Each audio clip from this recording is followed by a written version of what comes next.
Boa noite a todos. Boa noite. Em primeiro lugar, me desculpem a voz de locutor. Está exagerado porque eu peguei uma friagem no final de semana passada e a coisa não ficou muito bonita não. Pois bem, algum de vocês tinha ciência do tema que a gente ia falar hoje? Já tinha? Algum? Então você estava ciente já que seria... Por que eu perguntei isso? O que é ter ciência? Apenas é ter conhecimento, estar ciente de. Normalmente, quando se fala em ciência, a gente liga com biologia, com química, com física nuclear e coisas do tipo. E desconhece que ciência é apenas ter conhecimento. Se você sabe que amanhã vai acontecer ter um evento, você tem ciência disso. É saber as coisas, apenas isso. Pois bem, o ciclo de conhecimento teve um dos grandes fatores que alavancou a época da Grécia Antiga. Na Grécia, nós tivemos o surgimento de diversos filósofos e de diversos nomes que ficaram gravados para todo sempre dentro de diversas fases da ciência. Na matemática temos Pitágoras, tiveram outros, também como Arquimedes, Tales de Mileto, Sócrates, Platão na filosofia também, Aristóteles, Ptolomeu na astronomia, Hipócrates na medicina. Mas naquela época, esses filósofos, cada um deles pesquisavam temas além daquilo que se dá nome ao conhecimento deles. O filósofo entrava na matemática, o matemático entrava na biologia e eles adentravam porque a capacidade de aprendizado deles era grande e eles não se detinham em delimitações por determinada matéria. Vamos lembrar que nessa época o que era lidar com matemática? Não existiam os algarismos arábicos, esses de 0 a 10 que a gente conhece, não existia o número zero. Mas nessa época Pitágoras falava em raiz quadrada. Imagina o que é fazer conta com aqueles algarismos romanos, a loucura que devia ser.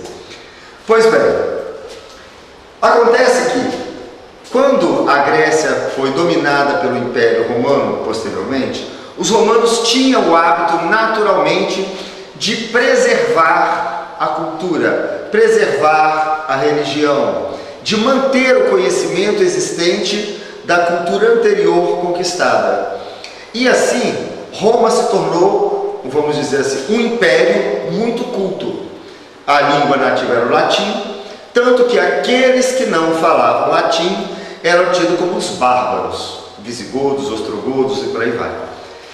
Só que, com a queda do Império Romano, quando começou a enfraquecer e que eles se viram prestes a serem invadidos pelos bárbaros, eles começaram a se preocupar com a base de conhecimento que poderia ser perdido, porque os bárbaros, não entendendo latim, simplesmente eles destruíam aquilo que eles não conheciam.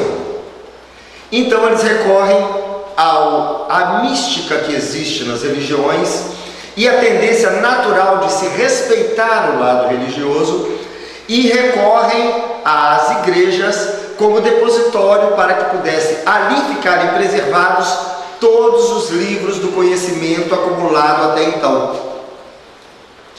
Tudo bem, são invadidos, as igrejas são preservadas e as obras são preservadas.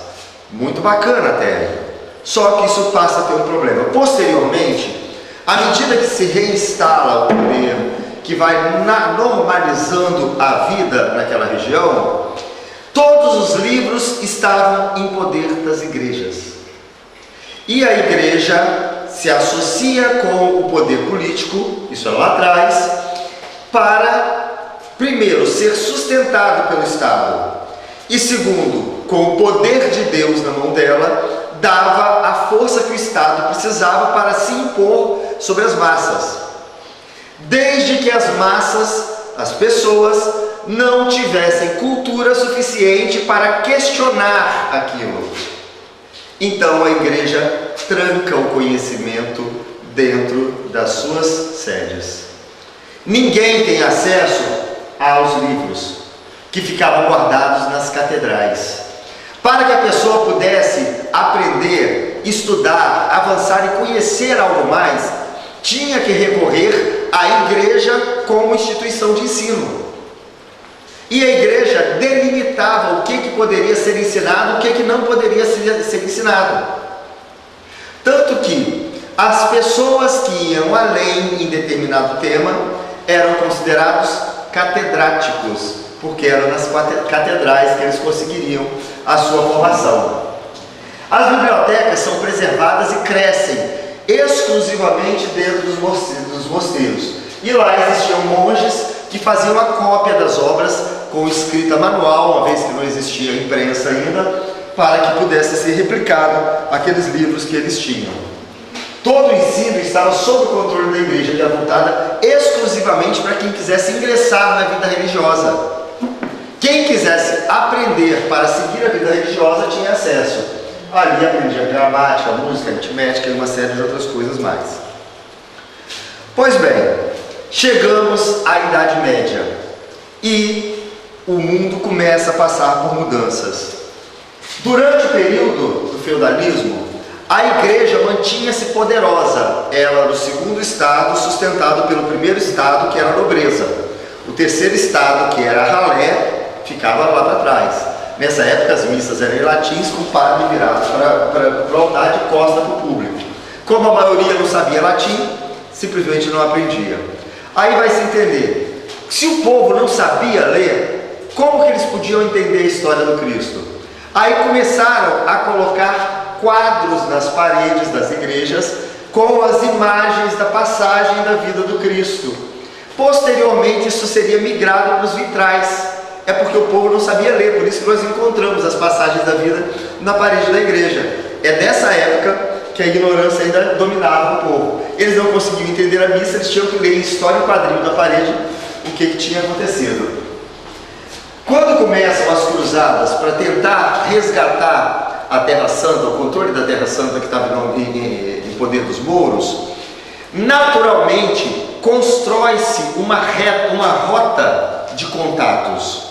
Os cavaleiros templários, que deveriam ser responsáveis por preservar a integridade do Templo de Jerusalém, eles criam uma rota de comércio e automaticamente essa rota de comércio começa a gerar vultosa soma de dinheiro, principalmente para esses cavaleiros.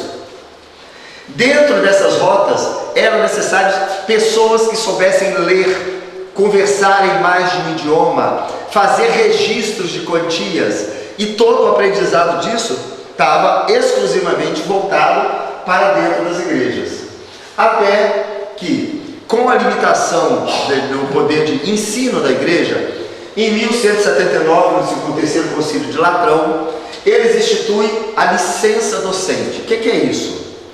Pela primeira vez, eles preparariam alguém para ensinar que não fosse mais a igreja.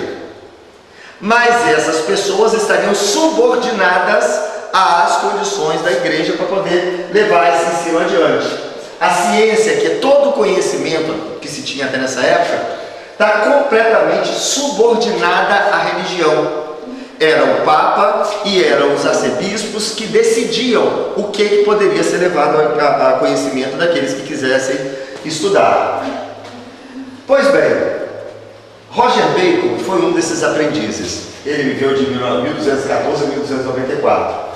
E ele começa a defender que deveriam ser feitos experimentos. Tentar experimentar, observar os resultados para se chegar a conclusões. É a base do conhecimento científico. Só que isso desafiava a limitação daquilo que estava nos livros. Ele é condenado a 14 anos de prisão simplesmente por ter tentado criar uma forma de aprender. Ele é considerado o primeiro cientista moderno. Depois desses 14 anos de prisão, ele ficaria guardado para a história. O que ele arranjava era conhecimento total, ou seja, juntar o conhecimento das religiões, mas não era só da católica, judaísmo, árabe, cristã, para que pudesse complementar a capacidade de conhecimento do ser humano. E para onde nós vamos? Chegamos na Idade Média e a época do Renascimento é onde começa a muvuca. Por que eu falo muvuca? Porque é nesse período que nós vamos encontrar, primeiro, o surgimento da imprensa. O primeiro livro publicado é a Bíblia. A base de publicação da grande parte das obras na Itália era em Veneza, mas a igreja começa a ter dificuldades em manipular a publicação das obras. Então as obras começam a surgir e ir a público sem passar pela censura prévia da igreja. Disso daí, quem vai trabalhar em cima tentando limitar é basicamente o movimento da igreja tentando condenar todo mundo, que era a Inquisição. A Inquisição perseguiu muita gente por causa disso. Ela simplesmente impunha as limitações, mas não tinha como controlar passo a passo. Nessa época surge a reforma protestante de Martinho Lutero. A igreja começa a perder poder, porque ela começa a ser questionada. Por outro lado, o povo fica revoltado com as imposições do governo, limitando pelas decisões da igreja, e começa a se revoltar. Surge o iluminismo. O iluminismo começa a valorizar a arte, valorizar o ser humano, começa a querer que o conhecimento viesse à tona. Surgem novamente as artes, e daí começa a surgir Michelangelo, Leonardo da Vinci e os grandes nomes que começam a pesquisar, apesar de serem perseguidos, ora amparados, ora simplesmente condenados pela igreja.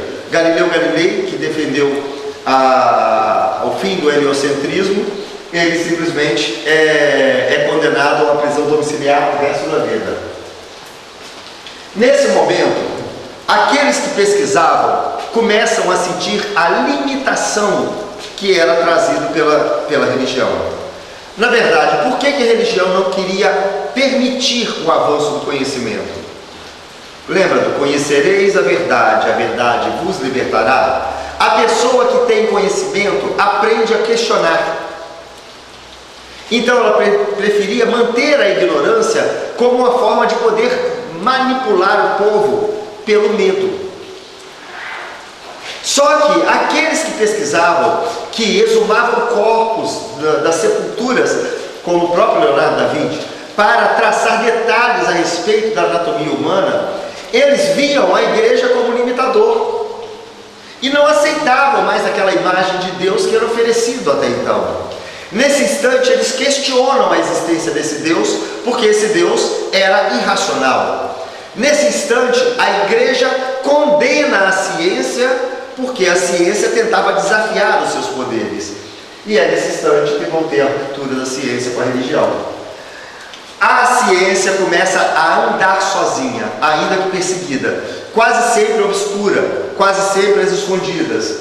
A publicação da obra de Galileu Galilei, ele traça um diálogo entre três entidades, no qual, pela racionalidade, transparecia que a teoria dele era mais óbvia, mas simplesmente por conta disso ele ainda é condenado. Copérnico, Galileu, Da Vinci, Giordano Bruno, depois Newton, vem a Revolução Filosófica com René Descartes, com Jean-Jacques Rousseau, depois mais adiante Pestalozzi, e não muito depois, discípulo de Pestalozzi, Hipólito Leon Denis Arvail, que é considerado um dos maiores discípulos de Pestalozzi. Já entrando por quase o século XX, Friedrich Nietzsche, que é um alemão que também foi o primeiro a anunciar a morte de Deus. Pois bem, no final desse período, no meio dessa bagunça toda, é a época que nós vamos encontrar, em pleno nascimento da filosofia, em pleno crescimento do humanismo, a chegada da doutrina espírita por Allan Kardec. E ele diz o seguinte: a ciência e a religião são as duas alavancas da inteligência humana. Uma revela as leis do mundo material, a outra as do mundo moral. Tendo, no entanto, essas leis o mesmo princípio, que é Deus, não podem contradizer-se. Se fosse a negação uma da outra, uma necessariamente teria que estar errada, e a outra com a verdade, porquanto Deus não pode pretender a destruição de sua própria doutrina. Pois bem, a doutrina espírita chega para tentar mostrar que mesmo dentro da religião era necessário trazer a racionalidade e que a religião não precisava combater a ciência, uma vez que desde que a religião esteja com a verdade, ela simplesmente, considerando que ciência é conhecimento, ela só vai encontrar na religião o seu próprio amparo. A ciência e a religião são duas faces da compreensão das leis de Deus. A verdade é uma só, olhada por ângulos diferentes que se complementam. Assim pensava Allan Kardec. Pois bem, como então andam as coisas a partir daí? Delisar Rimail, que é o próprio Allan Kardec, através da sua experiência como educador, como pesquisador, fazendo as experiências, ouvindo as propostas ou as palavras dos espíritos, ele codifica e organiza uma nova ciência, que é a ciência espírita. Nesse momento, esse conhecimento não é exposto exclusivamente como uma religião. Nós vamos encontrar grandes nomes na história que ampararam e abraçaram a mesma causa, porque encontraram racionalmente uma lógica naquele pensamento. Sir Arthur Conan Doyle, ele é escritor, ele é autor da obra chamada do personagem Sherlock Holmes, que ia tudo pela lógica. Ele abraça a doutrina espírita e vai, inclusive, publicar algum material a respeito disso. O conhecidíssimo escritor Victor Hugo, não é só marca de bolsa não, tá? O escritor Victor Hugo, ele, além de obras extremamente conhecidas na área literária, ele também abraça a doutrina espírita como filosofia para a sua própria vida. Robert Owen, que seria filósofo socialista, criador do cooperativismo. Cesare Lombroso, antropologista criminal. O interessante do Cesare Lombroso é que ele quis pesquisar para contestar, para acabar com aquele pensamento espírita, mostrando que aquilo tudo era uma farsa. E nas suas pesquisas, ele chega à conclusão que era realidade. Então ele se torna um dos maiores defensores da filosofia espírita pelo conhecimento das suas investigações. Camille Flammarion, astrônomo, também um cientista, acaba por se tornar inclusive um dos autores de grande parte das obras complementares da época de Kardec a respeito da filosofia espírita. Charles Richer, fisiologista, ganhador do Prêmio Nobel de 1913. Ernesto Bozano, que esse aqui ele juntou realmente a maior biblioteca de metapsíquica da Europa. Ele se tornou também um autor espírita. Sir William Crookes. William Crookes, quem já estudou química vai lembrar. Ele criou o primeiro sistema de tubo de raios catódicos que vai detectar a existência do elétron. E ele passa, quando ele chega numa fase da idade dele, o irmão dele, Frank, morre precocemente aos 21 anos. Ele, ouvindo falar da filosofia e das pesquisas espíritas, ele passa a ter a curiosidade de ver se era possível fazer um contato com o irmão dele, mais novo. Não tendo sucesso no contato, ele teve possibilidade de avaliar os fenômenos. E a partir daí, ele começa a investigar o espiritismo. Ele escolhe a dedo quem seriam os médiuns. A mais famosa seria a Florence Cook. E começa a fazer reuniões de materialização na casa dele. Não aceitava que fosse outro lugar porque seria passível de alguém criar uma fraude. Na minha casa eu sei como é. Trazia junto cientistas de conhecimento dele e de confiança dele para avaliar. E começa a analisar, através das materializações do espírito Kate King, e chega à conclusão de que aquele fato não era uma fraude. Se alguém procurar William Crookes na Wikipedia, vai encontrar a vida dele como cientista, e lá abaixo vai estar lá, espiritualismo, e a história da participação dele na parte espírita, na qual ele vai acabar publicando o seguinte. Primeiro ele começa a publicar coisas sobre o espiritismo. começa a ver que ele estava prestes a ser banido da Sociedade Royal de Ciência na Inglaterra. Então ele cala-se, mas continua a crer. Quando ele é levado à condição de diretor de um departamento de ciência, na posse ele diz isso aí: já se passaram anos desde que publiquei o relatório dos experimentos tendentes a mostrar que fora do nosso conhecimento científico existe uma força utilizada pelas inteligências que diferem da comum inteligência dos mortais. Nada tenho a me retratar. Confirmo minhas declarações já publicadas. Na verdade, muito teria que acrescentar a isso. Isso foi no ano de 1898.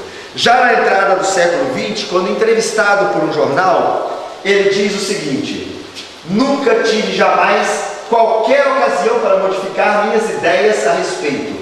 Estou perfeitamente satisfeito com o que eu disse nos primeiros dias. É absolutamente verdadeiro que uma conexão foi estabelecida entre um mundo e o outro. Agora ele não tinha mais risco de ser banido, ele já era diretor. Pois bem, a ciência sempre lutou pela verdade. Ela só quer a verdade. Questiona tudo que vem da religiosidade, porque a religiosidade impôs essa condição de suspeita lá atrás, de questionar e não aceitar a verdade. Pois bem, a ciência avança pelos nossos séculos. Ela entra desvendando o micro, adentrando o átomo, que foi lançado como teoria pelos gregos lá atrás. Lembrando que a gente vê átomos em livros de química, mas um átomo nunca foi visto, nem pode ser visto, não tem como. Não existe possibilidade de ser visto um átomo. Todo o cálculo que chega a essa conclusão dele é matemático. E ela vai além, vai nas subpartículas, elétrons, prótons, agora chega aos quarks, até chegar ao bóson de Higgs, que é chamado a partícula de Deus, que é a partícula que compõe as partículas subatômicas. E vai também ao mesmo tempo ao macro, desvenda o universo, desvenda a quantidade de galáxias, passa a entender os buracos negros, passa a entender o deslocamento dos corpos celestes, passa a entender a gravidade e avança a horizontes que jamais o homem foi capaz de compreender. Explica tudo aquilo que a história não pôde contar, porque a história surge com o nascimento da escrita, que é a partir do momento que a gente passa a registrar os acontecimentos. Mas a ciência vai além, pesquisando artefatos, pesquisando fragmentos de ossos. Ela consegue remontar as sociedades pré-históricas, ela consegue redescobrir as espécies que viveram antes do homem poder registrar de uma forma organizada em suas obras. Ela consegue entender o surgimento da própria Terra, consegue entender o surgimento do ser humano e consegue explicar aquilo que antes estava preso simplesmente no misticismo atrás de Deus. Todas as lacunas entre as evidências, ou seja, se nós pegarmos até mesmo o esqueleto de um dinossauro, eles pegam, são pedaços de ossos e conseguem remontar os pedaços que estão faltando, baseado no conhecimento da anatomia dos répteis, da anatomia das aves, e conseguem reestruturar e completar aquilo que não pode ser encontrado na natureza. Ela começa a avaliar até o lado subjetivo, como a filosofia, de uma forma racional, de forma a você poder analisar, compreender o que é verdadeiro e descartar aquilo que não é verdadeiro. Tanto que descartar vem de René Descartes, que cria essa teoria de você eliminar as hipóteses que não são muito prováveis, para que sobre menor possibilidade de erro mais à frente. Os cientistas buscam entender a si mesmo, buscam entender praticamente toda a sociedade e até a nossa possibilidade de falir. Só que, diante do momento que eles vão avançando para isso tudo, quando eles começam a chegar às coisas mais simples, a complexidade do simples leva a imaginar a existência de Deus. Como assim? Há pouco tempo atrás, o homem criou uma biosfera, que era a tentativa de criar um habitat autossustentável para que pudesse ser feito artificialmente numa colonização de um planeta fora, como Marte.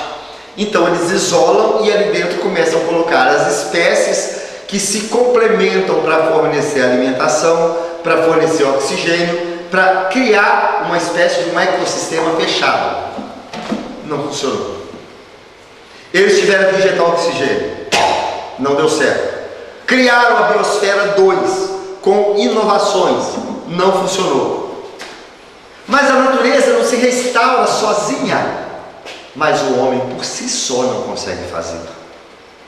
Se nós pegarmos uma célula, a célula é formada de organelas. Essas organelas são formadas de elementos químicos. Os elementos químicos são formados por átomos.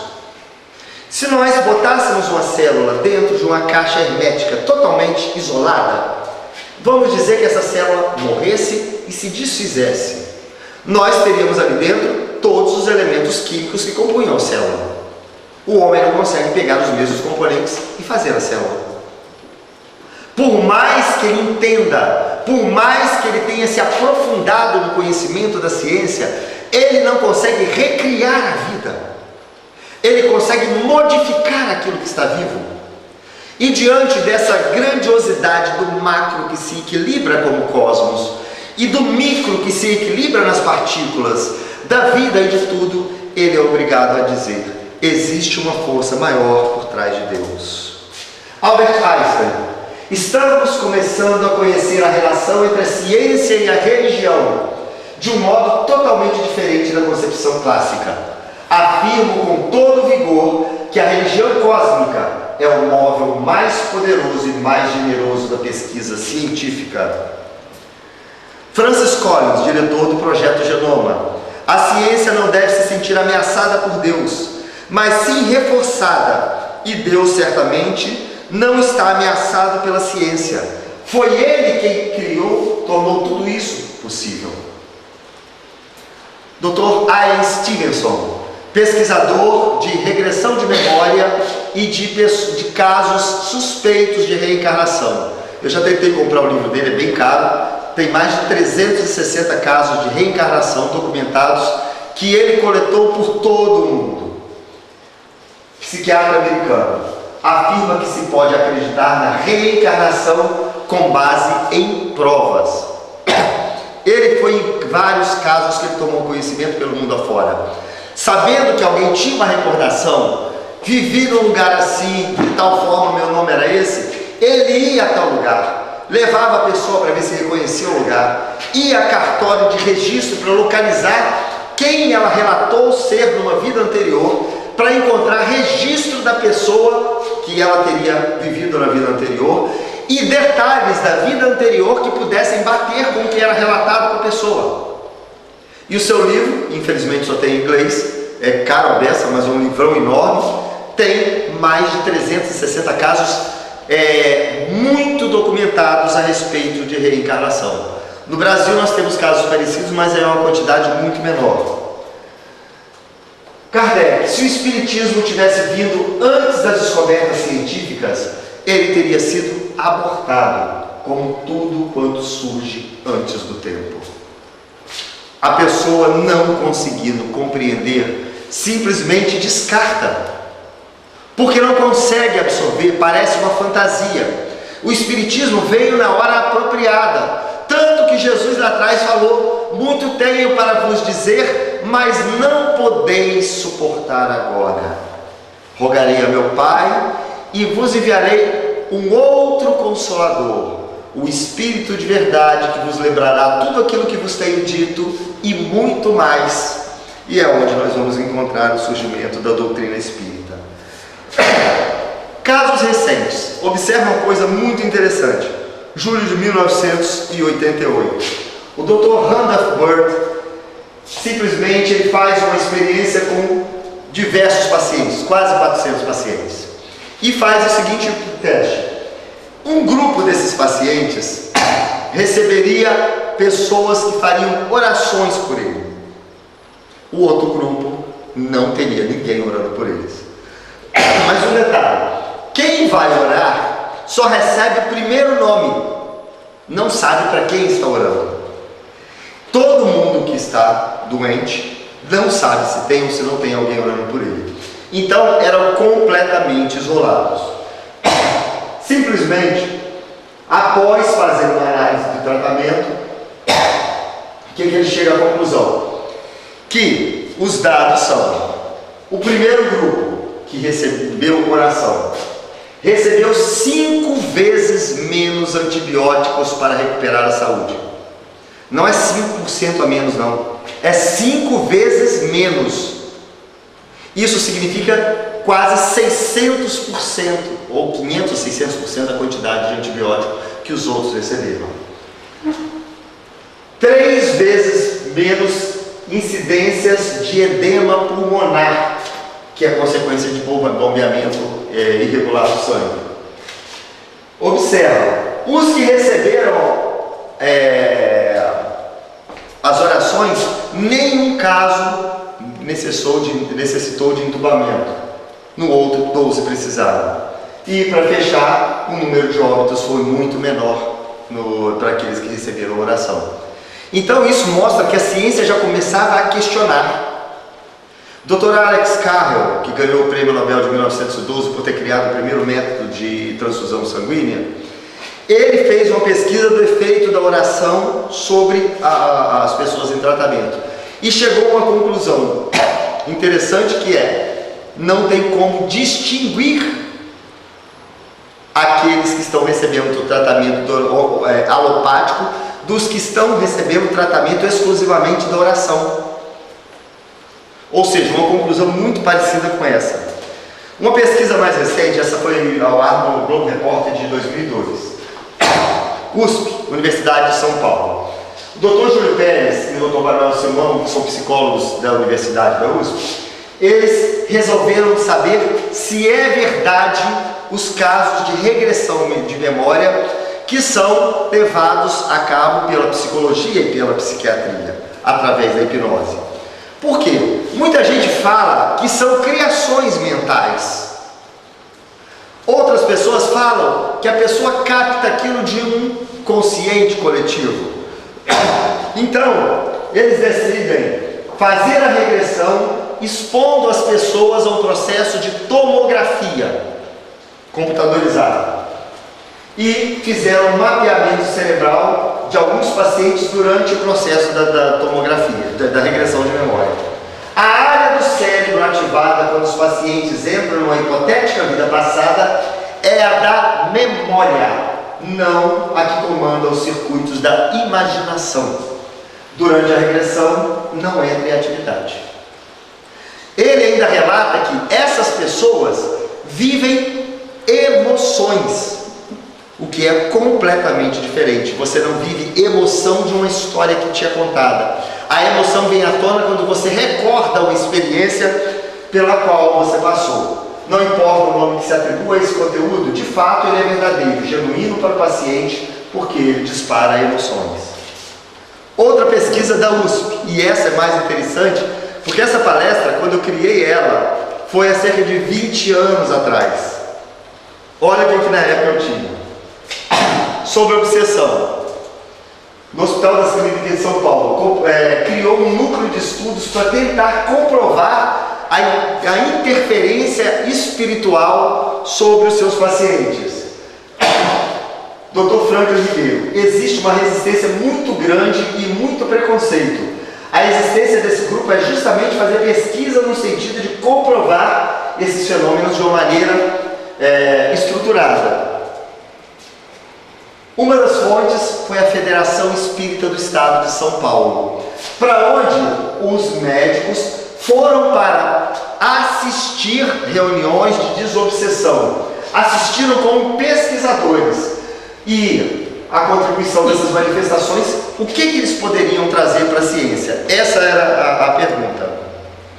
E a resposta deles: antigamente, qualquer manifestação religiosa e espiritual era vista pelos médicos como alguma coisa doentia.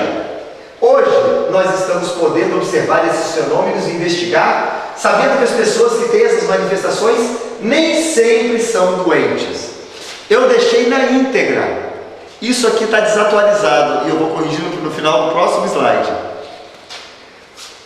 O slide seguinte, que depois eu vou voltar a esse, é sobre a pesquisa da mediunidade. E eu só encontrei por acaso. Esse aí é o Dr. Sérgio Felipe de Oliveira. Ele começa a pesquisar a respeito da mediunidade e começa a avançar através da análise do próprio cérebro. Ou seja, queria saber a veracidade das comunicações mediúnicas. Dr. Sérgio Felipe, do Instituto de Saúde Mental de São Paulo, acredita que a ciência avança em busca dessa explicação. Ele estudou em detalhes a glândula pineal, que ela é muito mencionada pelo André Luiz nas obras principalmente no Missionários da Luz. Ele estudou em detalhes a glândula pineal do ser humano e descobriu que ela carrega pequenos cristais. Para o psiquiatra, essas pedras funcionam como antenas de captação de mensagens de outro plano. Observação: o Dr. Sérgio notou que repetidos exames de ressonância magnética que os médiuns carregam no cérebro maior quantidade desses cristais. Fechando. Não há pessoas que não tenham esses cristais. O que eu tenho observado é que há pessoas que têm uma quantidade grande desses cristais e não depende da idade. Essas pessoas, em tese, teriam maior capacidade de sequestrar o campo magnético. Bom, por que eu vou voltar para o quadro anterior? Porque o Dr. Sérgio Felipe assume aquela pesquisa anterior. Ele, mais adiante, se torna o chefe daqueles que estavam pesquisando a respeito da interferência espiritual sobre o organismo humano. E qual a conclusão que eles vão chegar? A comunidade científica internacional, que inclui no CID, que é o Cadastro Internacional de Doenças, no item 10, no CID-10, o item F44.3, a interferência espiritual obsessora, tanto transe quanto possessão. Aquela pesquisa que eles estavam fazendo no slide anterior que eu mencionei, hoje não é mais uma pesquisa, hoje é uma realidade e faz parte do cadastro de doenças mundiais. Essa pesquisa foi feita na USP, em São Paulo. Então é a ciência reconhecendo a interferência espiritual. Uma coisa interessante é que nesse período eles criaram uma cadeira que era opcional, chamada Medicina e Espiritualidade, que era oferecido no curso de Medicina da USP. Mas essa cadeira era para quem quisesse fazer. Hoje ela já é uma cadeira obrigatória. Ontem à noite eu recebi um WhatsApp da Albin Alba Sampaio, lá de Guarapari, e ela acabou por me dar isso aqui, essa inclusão aqui.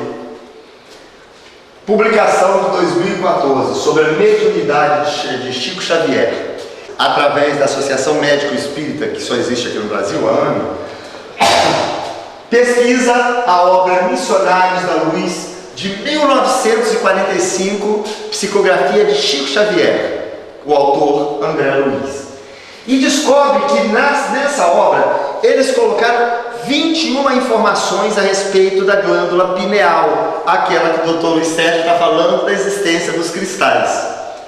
Pois bem, então depois disso aí eles começam a comparar a AME, que o Dr. Giancarlo Lucetti, compara todas as revelações de André Luiz com tudo aquilo que a ciência publicou a respeito da pineal nos últimos 20 anos.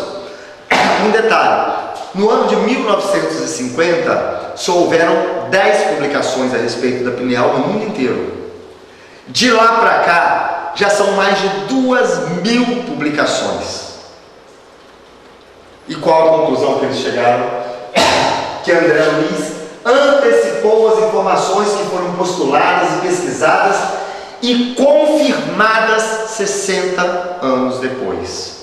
Então a AME redige um artigo comparando a ciência de André Luiz, que está nas obras publicadas por Chico Xavier, comparando com as revelações da ciência nos últimos 60 anos.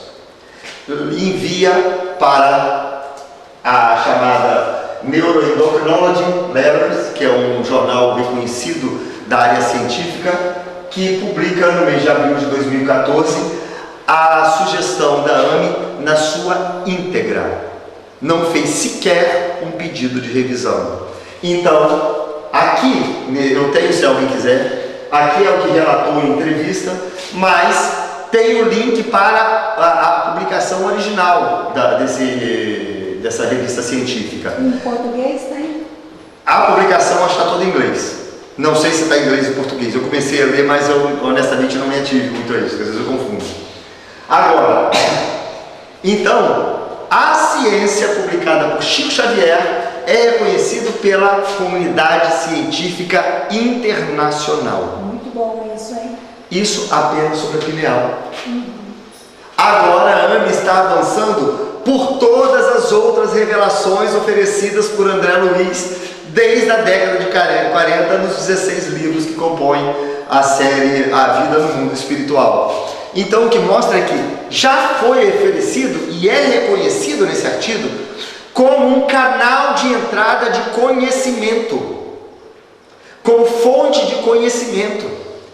Significa que Kardec fala que reconhece a ciência e a ciência começa a falar que reconhece a doutrina espírita. Pela primeira vez depois desse divórcio que aconteceu lá na Idade Média, o namoro começa a trazer frutos, começa a haver respeito, começa a haver integração dos dois conhecimentos. O que é a fé raciocinada? Kardec nos diz. Então, a religião, não mais desmentida pela ciência, adquirirá uma potência indestrutível, porque estará com a razão e não se lhe poderá opor à lógica irresistível dos fatos. Ainda Kardec. Uma nova luz se fez. A fé se dirigiu à razão. Esta nada encontrou de lógico e o materialismo foi vencido.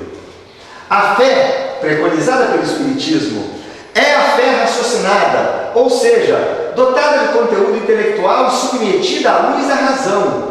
Os princípios aceitos são aqueles que são demonstrados com evidências ou os que ressaltam logicamente de observações. A ciência sem a religião é paralítica. A religião sem a ciência é cega. Albert Einstein. Conhecereis a verdade. A verdade vos libertará. Essa é a proposta que nos foi feita pelo Cristo há 2000 anos atrás, nos pedindo que nós fôssemos em busca do conhecimento, nos pedindo que, através do conhecimento, pudéssemos avançar muito além daquilo que nos foi oferecido antes disso. Que nós pudéssemos colocar a nossa razão para funcionar, que nós pudéssemos botar o nosso coração para dar balizas para esse conhecimento, e juntando as duas forças, nós pudéssemos ser donos de um conhecimento muito maior. Já dizia Paulo de Tarso: ainda que eu falasse a língua dos homens e dos anjos, se não tivesse caridade, seria como metal que soa ou como sino que retine. Ainda que eu tivesse o dom da profecia e conhecesse todos os mistérios e toda a ciência, e ainda que tivesse a fé de maneira tal que transportasse os montes, se não tivesse caridade, nada seria. Ainda que dispusesse de toda a minha fortuna, doasse toda a minha fortuna para os pobres, e ainda que entregasse o meu corpo para ser queimado, se não tivesse caridade, nada disso me aproveitaria. 2000 anos se passaram desde que nos foi oferecido o conhecimento do Cristo, desde que foi complementado por toda a obra magnífica deixada pelos seus apóstolos. De lá para cá, esse conhecimento ficou por determinado tempo escondido e acabou por ser conflitante com a ciência, porque foi manipulado pelos poderosos e por aqueles que queriam utilizar-se desse conhecimento para obter benefício próprio. A linguagem do amor, o idioma do amor, é a proposta inicial. Hoje a própria ciência mostra que é através da compreensão, através da tolerância, através das práticas de boa vivência, que nós conseguimos ampliar a saúde através do equilíbrio do cosmo orgânico. A própria ciência defende princípios que têm tudo a ver com aquilo que nos foi oferecido lá no início. Então, o caminho tem um ponto comum de encontro. É impossível desviar o rumo da ciência do rumo da religião, porque o conhecimento da lei de Deus é um conhecimento único. A gravidade é a lei de Deus, a lei que atrai os corpos é a lei de Deus, a lei que rege a reprodução dos animais é a lei de Deus, a eletricidade faz parte da lei de Deus, a lei de reciprocidade, causa e efeito, tudo é uma coisa só. É a lei de Deus. Se nós pegarmos a própria justiça do homem, que traz legislações renovadas a cada geração, de acordo com o que o homem vai sendo capaz de compreender o respeito pelo bem do próximo, naturalmente ele vai se aproximando da lei de Deus. Hoje a lei humana é repleta de misericórdia, com regimes de progressão de pena, regimes que dão benefícios para aqueles que começam a largar a vida do crime para adotar uma conduta mais reta. Ou seja, se a legislação humana começa a se aproximar da legislação divina, se a ciência do homem começa a se aproximar da ciência de Deus, nos mostra que todo conhecimento é único. O único motivo pelo qual nós reencarnamos é aprender a convivermos uns com os outros. Fraternidade. Faça ao próximo o que gostaria que fosse feito a ti mesmo. Ama até o próximo como ama a si mesmo. Aprendermos a nos amar é aprendermos a nos respeitar. Conhecer as nossas fraquezas e as nossas deficiências interiores. Reconhecer a nossa falibilidade. Reconhecer que nós estamos passíveis de errar. E ao invés de simplesmente nos condenarmos e trazermos o sentimento de culpa para nos impedir de alcançar uma felicidade, utilizar os erros sim como forma de aprendizado. Como um garoto que sobe numa bicicleta e após um tombo ou outro começa a aprender a se equilibrar sobre duas rodas. Também nós enfrentamos dificuldades pelo nosso egoísmo para lidar com todas as pessoas com quem convivemos. Um erro aqui, um tropeção ali, uma ofensa de cá, um revide de lá. É hora de nós começarmos a aprender. Porque não é só mais a palavra do Cristo que nos pede por uma conduta reta. A ciência nos mostra que a nossa saúde depende de uma conduta reta. Todas as forças se unindo, nos permitem racionalmente, agora não porque fomos mandados, não porque é pecado agir ao contrário, adotarmos uma conduta melhor para as nossas vidas. Adotarmos porque vai beneficiar ao próximo e, principalmente, vai beneficiar a nós mesmos. A implantação da lei de Deus nas nossas vidas é o canal que precisamos para o tão esperado retorno do Cristo, para a tão próxima chegada de um paraíso que almejamos há milênios. No momento que nós colocarmos essa conduta em nossas mãos, nós seremos o verbo, nós seremos a ação. O paraíso vai ser aqui, porque nós, através da nossa conduta, estaremos traçando uma convivência de acordo com as leis de amor. Bem-aventurados os mansos, pois herdarão a terra. Se é isso que nós queremos, lembremos que quando nós colocarmos as leis de Deus, quer sejam as oferecidas pela ciência, quer sejam as oferecidas pelo Cristo, ou por qualquer missionário religioso de qualquer prisma religioso que exista pelo mundo afora, nós estaremos reformando a nós mesmos. Nós teremos o Cristo vivendo em nós. Nós poderemos operar os milagres que Ele operou, porque nós estaremos sendo a própria presença de Deus. Quando Jesus aqui esteve, Ele falou: quem vê a mim, vê ao Pai. Não quer dizer que fossem um só, mas que a sua conduta, que a sua postura, que a sua palavra refletiam na perfeição o pensamento de Deus. Quem via as suas obras, via a manifestação da imagem de Deus. Então, através dele, veria ao Pai. Se nós mudarmos a nossa ação e abraçarmos todo o conhecimento que nos é oferecido para mudarmos a nossa forma de ser, nós também estaremos aptos a dizer: quem vê a mim, vê ao Pai. E tal qual o Cristo que abriu a luz para os olhos de Paulo nas portas de Damasco, convidando: Paulo, Paulo, por que me persegues?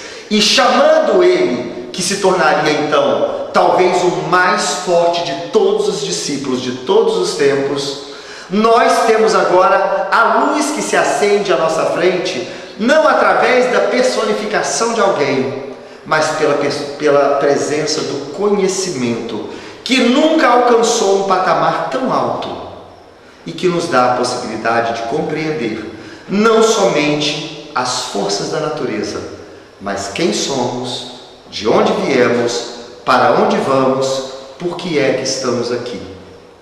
Mudar a nossa ação é uma questão de consciência. Que Jesus nos abençoe. Muito obrigado pela atenção.